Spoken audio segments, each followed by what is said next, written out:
అదే చేతిరాత్తో శుభలేఖ రాగానే ఎగిరి గంతేశారు నాన్న. నాన్న మొహంలంత ఆనందం నేను ఎప్పుడూ చూడలేదు. చిన్న పిల్లాడికి మళ్ళీ సంతోషంతో ఏడ్చేశారు. అన్ని పనులు మానుకుని వెంటనే ఇండియా రావడం కోసం వీసాలు, టిక్కెట్లు అన్ని ఏర్పాట్లు స్వయంగా చేశారు. గిఫ్ట్లు కొనడానికి వెళ్ళి తిరిగి వస్తుండగా యాక్సిడెంట్ అయింది. అమ్మ అక్కడికక్కడే కన్ను మూసింది. నాన్న నేనే హాస్పిటల్లో చేర్పించాను. నాన్న నువ్వు మాత్రం ఇండియా వెళ్ళు. మా నాన్న స్వయంగా శుభలేఖ పంపిన వెళ్ళలేకపోవడం నా దురదృష్టం. పట్టుదల కోసం ప్రాణం పెడతారు కానీ ఆయన ప్రాణం నేనే. చూడు నాన్న, మీ అమ్మ నేను యాక్సిడెంట్ లో పోయినట్టు చెప్పకు. ఆయన బ్రతకరు.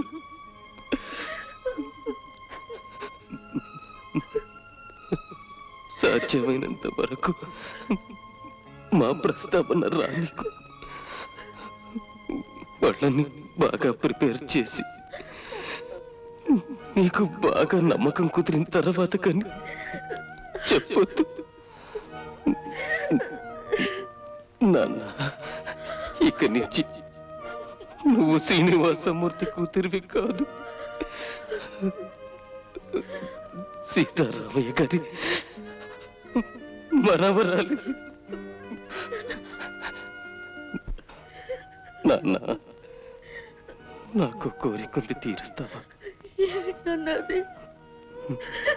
మా చితాభస్మాన్ని మేము పుట్టి పెరిగిన గోదావరిలో మా నాన్న చేత నిమజ్జనం చేయించు నాన్న. చేయిస్తావు కదా?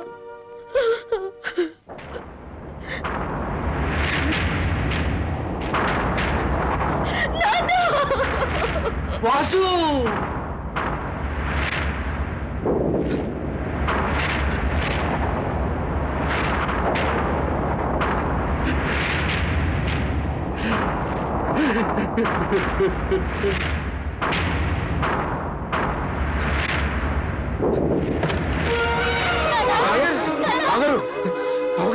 కాశీ నువ్వు వెళ్ళి డాక్టర్ తీసుకురా త్వరగా. గాలానివ్వండి.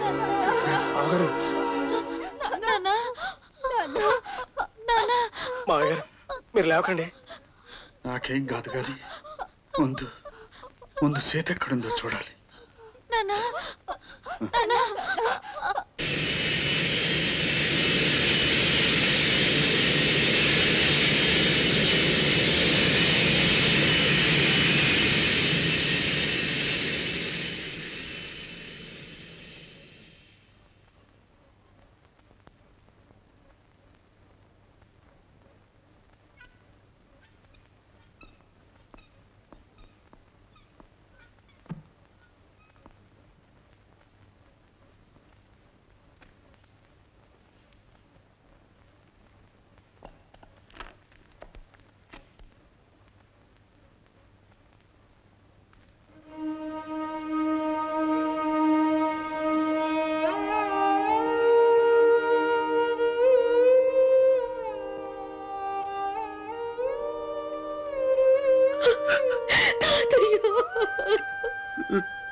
ఊరుకో అమ్మా, ఊరుకో.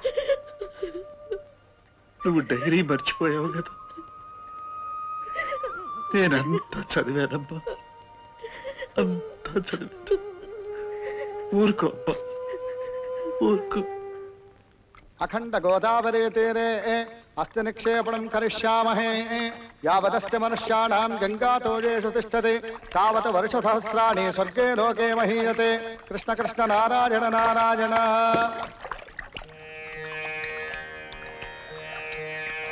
మా చితాభస్మాన్ని మేము పుట్టి పెరిగి